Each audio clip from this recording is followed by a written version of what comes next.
ആർഎസ്എസിനെയും സിപിഎമ്മിനെയും തുല്യമായി ചിത്രീകരിച്ച കോൺഗ്രസ് നേതാവ് രാഹുൽ ഗാന്ധിയുടെ പ്രസംഗത്തിൽ അതൃപ്തി അറിയിച്ചിരിക്കുകയാണ് സിപിഐഎം. ഇന്ത്യ സഖ്യത്തിന്റെ യോഗത്തിൽ സിപിഐ ജനറൽ സെക്രട്ടറി ഡി രാജയാണ് രാഹുലിന്റെ പരാമർശം ഉന്നയിച്ചതെന്നാണ് റിപ്പോർട്ടുകൾ പുറത്തുവരുന്നത്. കേഡർമാർക്കിടയിൽ ആശയക്കുഴപ്പം സൃഷ്ടിക്കാനും സഖ്യത്തിന്റെ ഐക്യം തകർക്കാൻ കെൽപ്പുള്ളതുമായ പരാമർശങ്ങൾ ഒഴിവാക്കണമെന്ന് ഡി രാജ അഭിപ്രായപ്പെട്ടു.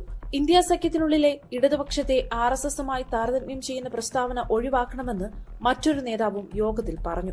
സിപിഎമ്മിനും ആർഎസ്എസിനുമെതിരെ താൻ പോരാടുന്നുണ്ടെങ്കിലും അവർക്കെതിരായുള്ള തന്റെ പ്രധാന പരാതി അവർ ജനങ്ങളുടെ വികാരം തിരിച്ചറിയാതെയുള്ള രാഷ്ട്രീയമാണ് പിന്തുടരുന്നതെന്നാണ് രാഹുൽ ഗാന്ധി പറഞ്ഞത്.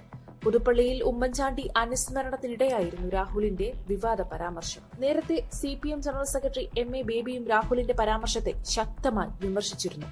സിപിഎമ്മിനെയും ആർഎസ്എസിനെയും ഒന്നിച്ച് പറയാൻ പോലും പാടില്ലാത്തതാണ്. ഇന്ത്യ സഖ്യത്തിന്റെ ഭാഗമായ പ്രതിപക്ഷ നേതാവ് ഇത്തരത്തിൽ സംസാരിക്കണമായിരുന്നോ എന്നും രാഹുലും കോൺഗ്രസും ആലോചിക്കണം.